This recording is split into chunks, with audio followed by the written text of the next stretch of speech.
Good morning friends, welcome back to the video. So दोस्तों, आज के न्यूज़पेपर में इन्वायरमेंट के ऊपर एक बहुत ही अच्छा आर्टिकल दिया हुआ है।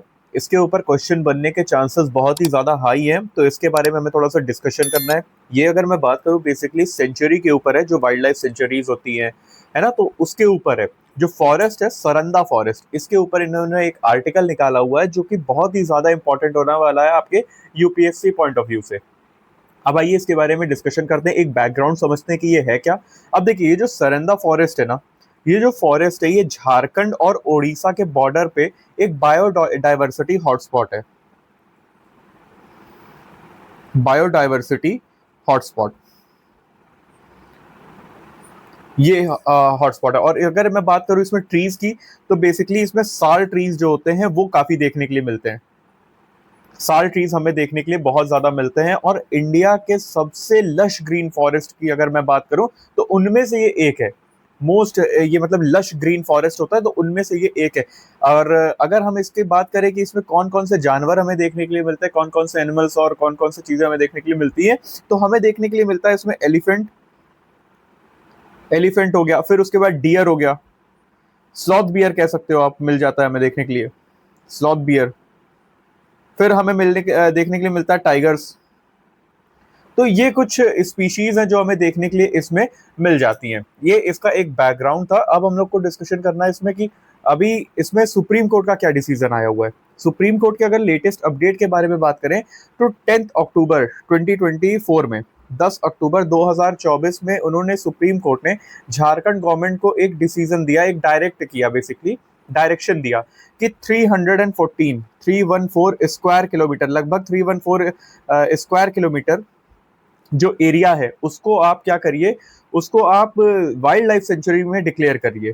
Wild life sanctuary, wild life sanctuary में उसको आप डिक्लेयर करिए। बट झारखंड गवर्नमेंट ने क्या बोला, झारखंड गवर्नमेंट ने इसके उपलक्ष्य में बोला कि भैया जो सर 60 किलोमीटर है ना, 60 स्क्वायर किलोमीटर का जो एरिया है उसको आप प्लीज इसको एग्जेम्प्ट कर दीजिए। मतलब इसको मतलब इंक्लूड करिए, बाकी आप चीजें देख लीजिए। उन्होंने बोला सुप्रीम कोर्ट ने कि 314 स्क्वायर किलोमीटर का जो एरिया है उसको आप क्या करिए, उसको आप वाइल्ड लाइफ सेंचुरी में तब्दील करिए। लेकिन इसके एवज में उन्होंने, झारखंड गवर्नमेंट ने ये बोला कि सर 60 स्क्वायर किलोमीटर का जो एरिया है उसको आप एग्जाम कर दीजिए, उसकी रिक्वेस्ट की उन्होंने। फिर आता है एनजीटी की रूलिंग। ये हमारा यहाँ तक की बात हो गई। अब एनजीटी की रूलिंग क्या थी, एनजीटी ने देखिए क्या बोला, इन्होंने इग्नोर ही किया बेसिकली। अगर मैं बात करूं तो जो पहले की उनकी रूलिंग थी उसको इग्नोर कर दिया। होता क्या है कि 2020 में एक पिटिशनर ने एनजीटी मतलब नेशनल ग्रीन ट्रिब्यूनल में केस डाला था कि ये जो सरंदा फॉरेस्ट है इसको इको सेंसिटिव जोन जो है वो डिक्लेयर किया जाए, इको सेंसिटिव जोन डिक्लेयर किया जाए। तो एनजीटी ने कहा था कि सरंदा को पहले ही गेम सेंचुरी हम लोग डिक्लेयर कर चुके हैं, CTUARY, गेम सेंचुरी हम लोग पहले ही डिक्लेयर कर चुके हैं। और कब किया था ये, 1968 में। तो 1968 में हमने गेम सेंचुरी इसको डिक्लेयर कर दिया है। तो as per wildlife protection act, wildlife protection act WPA 1972 के तहत इसे वाइल्ड लाइफ सेंचुरी माना जाना चाहिए, है ना। लेकिन अभी तक ये चीज हो नहीं पाया है। तो झारखंड गवर्नमेंट ने कहीं ना कहीं एनजीटी के इस ऑर्डर को इग्नोर किया, क्योंकि अगर इसको ध्यान में रखा जाए तो अभी ये वाइल्ड लाइफ सेंचुरी ही होना चाहिए, वाइल्ड लाइफ सेंचुरी ही ये होना चाहिए, लेकिन अभी तक नहीं हुआ।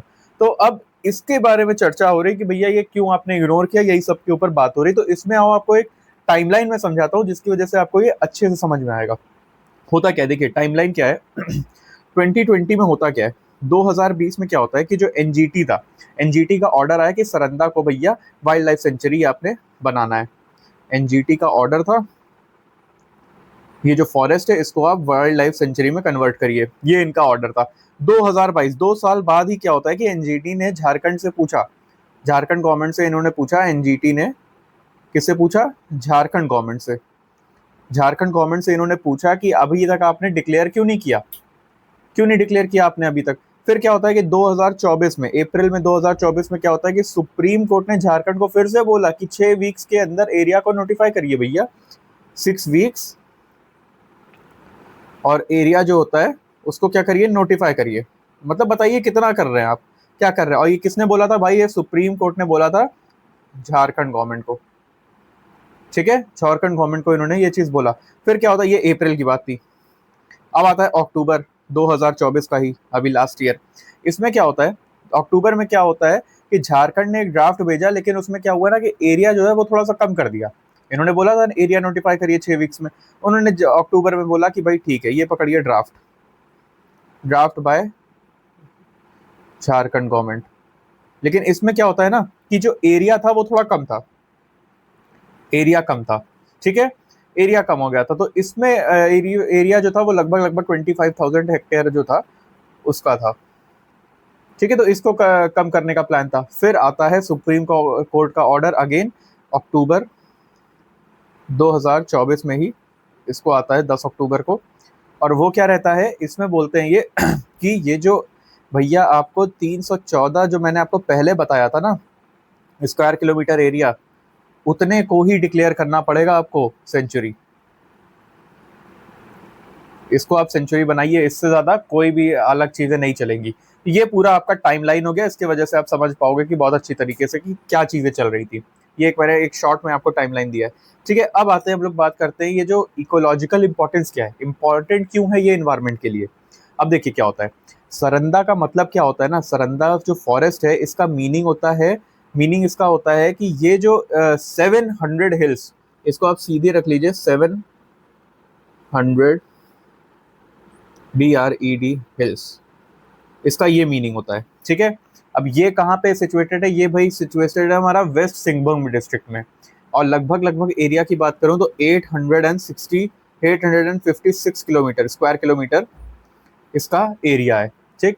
अब ये जो फॉरेस्ट है एलिफेंट के लिए है ना, उसके बाद फ्लोरा फौना, इनके लिए बहुत ज़्यादा इंपॉर्टेंट है। लेकिन पिछले कुछ सालों में माइनिंग की वजह से, अब माइनिंग भी किसकी, अगर माइनिंग की बात करूँ तो आयरन ओर की, आयरन ओर की माइनिंग की वजह से, आयरन ओर की माइनिंग वगैरह की वजह से यहाँ जो एरिया है इसमें डिफॉरेस्टेशन बढ़ गया,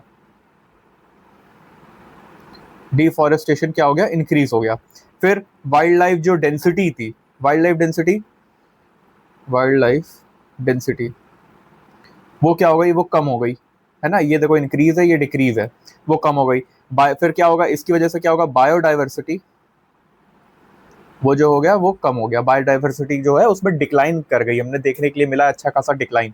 तो ये प्रॉब्लम आने लगी। फिर क्या होता है ना, 2016 के जो wild life institute of India की रिपोर्ट थी, wild life institute of India, wild life institute of India की रिपोर्ट थी, इसमें बताया गया कि भाई जो एंथ्रोपोजेनिक एक्टिविटीज है, मतलब ह्यूमन या मैन मेड एक्टिविटीज, एंथ्रोपोजेनिक का मतलब होता है मैन मेड, ठीक है। तो उससे जो ये प्रेशर की वजह से, उस एक्टिविटी या उस प्रेशर की वजह से ये जो फॉरेस्ट है वो टूट गया है।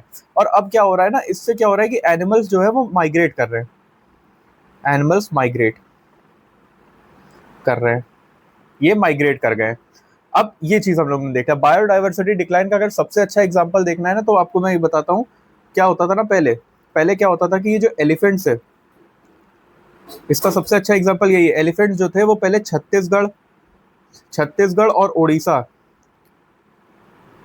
ये छत्तीसगढ़ और उड़ीसा में फ्रीली मूव करते थे, फ्रीली मूवमेंट था, है ना, इनका बहुत अच्छा फ्रीली मूवमेंट था। लेकिन अब माइनिंग वगैरह की वजह से, रोड कॉरिडोर्स बनने की वजह से ये सब जो है वो टूट गया है। क्या हो गया है, मान लो ये पूरा जंगल था, ये मान लो जंगल का एरिया है, अब इन्होंने क्या किया, यहाँ से एक रोड निकाल दी, ठीक, यहाँ फैक्ट्री सेटअप कर दी। अब ये जो पहले यहाँ से लेके यहाँ तक मूव कर रहा था एक हाथी, एक एलिफेंट जो यहाँ से लेके यहाँ तक मूव कर रहा था, वो अब इतने में ही सीमित हो गया, वो यहाँ जा ही नहीं रहा है, क्योंकि यहाँ पे भाई इतनी ज़्यादा एक्टिविटीज़ हो रही है कि वो जाना ही नहीं चाहता है, ठीक है। तो ये चीज़ हमें देखने के लिए मिली है। तो फॉरेस्ट के अंदर और एजेस दोनों जगह अब ह्यूमन डिस्टर्बेंस ज़्यादा हो गए। तो ये सब ह्यूमन डिस्टर्बेंस का ही नतीजा है कि यहाँ पे इन लोग का वो ज़्यादा हो गया। अब माइनिंग का अगर इम्पैक्ट बात करें, हम माइनिंग के इम्पैक्ट की अगर हम बात करें, तो सरंदा रीजन में आयरन ओर जो है वो काफ़ी ज़्यादा है, ये हमें पता चल गया, क्योंकि यहाँ माइनिंग ही हो रही है। कहाँ गया, मैंने अभी लिखा था ना आयरन ओर, हाँ, ये आयरन ओर जो है वो बहुत ज़्यादा है। तो 2013 की रिपोर्ट के अनुसार अगर हम बात करें, तो इस हिसाब से अगर देखें तो 14.4 crore tons of iron ore extract किया गया था, करोड़ टन्स, समझ रहे हो कितना ज़्यादा है। तो ये जाहिर सी बात है होगा, आयरन ओर ये इसको एक्सट्रैक्ट किया गया है। तो ये 2013 की रिपोर्ट है। ठीक है। और इसका लगभग अगर आप इसको वर्थ करो कि भी पैसे में कितना होगा, तो ये लगभग लगभग 138 करोड़ रुपीस का है आयरन ओर। तो माइनिंग की वजह से अब ये चीज तो आ गई, ये देखने के लिए मिला। दूसरी प्रॉब्लम क्या आती है ना, दूसरा एक इम्पैक्ट अगर मैं बताऊं माइनिंग का क्या था, कि यार यहाँ के जो ट्राइबल एरिया थे, ट्राइबल इसकी वजह से यहाँ के जो ट्राइबल एरिया थे, ट्राइबल लोग थे, ट्राइबल लाइवलीहुड तो जो था वो बहुत ज्यादा डिस्टर्ब हुआ, वो मतलब बहुत ज्यादा डिस्टर्ब हुआ, लाइवलीहुड डिस्टर्ब हुआ। फिर तीसरा क्या हुआ, तीसरा हुआ कि भाई बायोडाइवर्सिटी जो था वो क्या हो गया, डिक्लाइन कर गया। तो ये तीन चीज जो है वो इम्पैक्ट हमें देखने के लिए मिल गया। तो आंसर में भी बहुत अच्छे से लिख सकते हो। क्वेश्चन जानते हो कहाँ पे मेन बन सकता है, क्वेश्चन आपका बन सकता है ट्राइबल पे। क्यों, देखिए झारखंड अब कैसे बन सकता है, क्वेश्चन जो बनेगा ट्राइबल राइट्स के ऊपर बनेगा, तो किस तरीके से बन सकता है वो मैं इंपॉर्टेंट आपको बता दे रहा हूँ। देखिए क्या होता है ना कि झारखंड गवर्नमेंट जो है, झारखंड गवर्नमेंट जो है उनका क्या कहना है, उनका कहना है कि भाई ये जो सरंदा है, सरंदा फॉरेस्ट है, ये जो रीजन है ना, इसमें बेसिकली ज्यादातर कौन से वो रहते हैं, वहां पे रहते हैं एचओ, हो ट्राइब रहते हैं, या कौन से रहते हैं, मुंडा ट्राइब्स, मुंडा ट्राइब्स, बीईएस, मुंडा ट्राइब्स, ये दोनों ट्राइब है। बिरसा मुंडा याद है ना, वही यही दोनों ट्राइब्स रहते हैं ज्यादातर। तो अब क्या हो जाता है कि जो हमारा कॉन्स्टिट्यूशन का 5th शेड्यूल है, 5th शेड्यूल ऑफ कॉन्स्टिट्यूशन, उसमें क्या दिया हुआ है, उसमें क्या दिया हुआ है भाई कि इनको प्रोटेक्ट किया जाए। ये इसमें यही तो दिया है कि ना, it is a protection of tribal areas, protection, protection, protection to tribal area, है ना। मैं बहुत डीप में नहीं बट आपको समझा रहा हूँ। तो ये चीज इन लोग का कहना है कि भाई जो झारखंड गवर्नमेंट का कहना है कि ये सरंदा रीजन में ज्यादातर क्या रहते हैं, हो और मुंडा ट्राइब्स रहते हैं। ये एरिया 5th शेड्यूल में आता है, मतलब ट्राइब को प्रोटेक्ट करना है हमको। तो माइनिंग से क्या होता है कि जो माइनिंग से रेवेन्यू स्टेट को मिलता है ना। रेवेन्यू किससे मिलता है, स्टेट को ही मिलेगा, इसको ही तो मिलेगा झारखंड को, जो रेवेन्यू है, इनको रेवेन्यू मिल रहा है, ठीक। लेकिन ट्राइब्स के जो राइट और फॉरेस्ट की इकोलॉजी जो है वो क्या हो रही है, दोनों डैमेज हो रही है। क्या क्या, ट्राइब्स और ट्राइब्स के जो राइट्स हैं प्लस BALS भाई, ट्राइबल राइट्स जो हैं, और उसके बाद फॉरेस्ट की, फॉरेस्ट का इकोलॉजी, ये दोनों क्या हो रहे हैं, ये दोनों भाई डैमेज हो रहे हैं, ये दोनों डैमेज हो रहे हैं बहुत अच्छी तरीके से। तो इसी पे सुप्रीम कोर्ट ने गवर्नमेंट को ये बोला कि भैया सेंचुरी डिक्लेयर करने से ट्राइब और ट्राइबल जो लाइवलीहुड है वो इफेक्ट होंगे। लेकिन इन्वायरमेंटलिस्ट का जो कहना है वो कह रहे हैं कि अगर प्रोटेक्शन नहीं दिया गया तो ये फॉरेस्ट और वाइल्ड लाइफ दोनों ही खत्म हो जाएंगे। तो एक तरफ क्या है भाई, एक तरफ आपका क्या है, ट्राइबल, ट्राइबल लाइवलीहुड, और एक तरफ क्या है कि भाई ये जो फॉरेस्ट है यहाँ की बायोडाइवर्सिटी है ना, बायोडाइवर्सिटी है। तो ये इकोलॉजी कह सकते हो, इन्वायरमेंटलिस्ट का यही तो कहना है कि फॉरेस्ट वाइल्ड लाइफ है, यहाँ की वाइल्ड लाइफ है। ये दोनों स्टेक पे, तो ये दोनों आमने सामने, किसको बचाया जाए, ये वाली चीज है। तो इसमें जो लॉज इन्वॉल्व होंगे वो उस हिसाब से देखा जाएगा। अब देखिए सुप्रीम कोर्ट इसके पक्ष में कह रही कि भैया यहाँ पे तो देखो ट्राइबल, यहाँ ट्राइबल का भी वो है, और यहाँ पे क्या हो रहा है, यहाँ पे ये इन्वायरमेंटलिस्ट का कहना है ना। तो दोनों चीजें चली रही हैं, ये भी बोला गया है, दो दो तरीके से बात चल रही है। अब देखिए इसमें कौन कौन से लॉज इंपॉर्टेंट है, मतलब इन्वॉल्व हैं, क्योंकि वो इन्वॉल्व है तो आपके लिए इंपॉर्टेंट हो जाता है। आपने इन्वायरमेंट में पढ़ा होगा कि आपके लिए WPA, wild life protection act जो है 1972 का, ये बहुत ज्यादा इंपॉर्टेंट है। अब ये डिफाइन करता है ना वाइल्ड लाइफ सेंचुरी को। ये क्या करता है, क्यों इंपॉर्टेंट है, क्योंकि defines, defines wild life sanctuary. मैंने इसको वाइल्ड लाइफ सेंचुरी शॉर्ट में ही लिखा है। फिर आता है हमारा फॉरेस्ट राइट एक्ट, ये कब का था हमारा, 2006 का फॉरेस्ट राइट एक्ट। ये क्या करता है भाई, ये हमारा करता है ट्राइबल और फॉरेस्ट जो ड्वेलर्स है ना, उनके ट्रेडिशनल राइट्स को प्रोटेक्ट करता है। क्या करता है ये, ट्राइबल, ट्राइबल और जो एंड जो फॉरेस्ट ड्वेलर्स हैं, इनके क्या करता है, इनके राइट्स को, मतलब ट्रेडिशनल राइट्स कह लो, राइट प्रोटेक्शन, ये चीजें होती हैं इसमें, ठीक। ये चीज समझिए। फिर आता है हमारा environment protection act, environment protection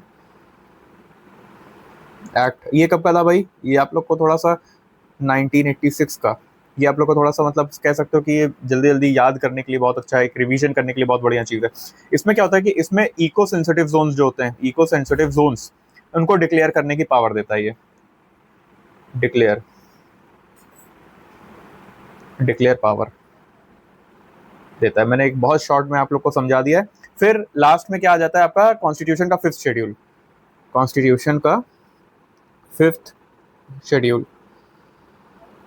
इसमें क्या हो जाता है, इसमें क्या बताता है ये कि भैया जो इनका ट्राइबल गवर्नेंस के लिए प्रोटेक्शन नीडेड है, शेड्यूल एरियाज और ट्राइबल एरियाज के लिए जो गवर्नेंस के लिए प्रोटेक्शन नीडेड है, वो इसमें हमें दिया गया है। Schedule area plus tribal governance, governance के लिए प्रोटेक्शन। ये हमारे कुछ इसमें लॉज हैं जो बहुत ज्यादा इंपॉर्टेंट है, ठीक है। तो अब की पॉइंट्स की अगर हम बात करें तो लोकेशन कहाँ पे भाई, सरंदा फॉरेस्ट जो कि वेस्ट सिंहभूम डिस्ट्रिक्ट में है झारखंड के।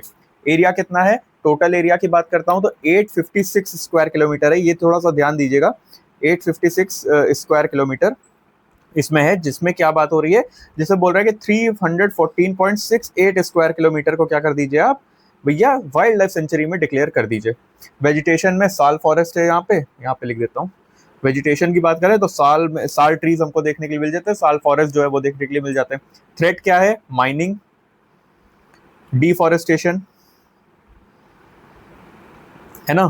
फिर उसके बाद हैबिटेट फ्रेगमेंटेटर, तो ये फ्रेगमेंटेशन सॉरी, ये चीज है। वाइल्ड लाइफ में क्या क्या है, कौन कौन से जानवर आपको देखने को मिलते हैं, एलिफेंट हो गया, टाइगर्स हो गया, स्लॉथ बियर हो गया, ये सब हम लोग ने बात कर ली थी। लॉज कौन से इन्वॉल्व हैं, बात कर ली है। Wild life protection act involve है, FRA है ना, FRA है, इन्वायरमेंट प्रोटेक्शन एक्ट, तो ये सारी चीजें हम लोग ने देख ली।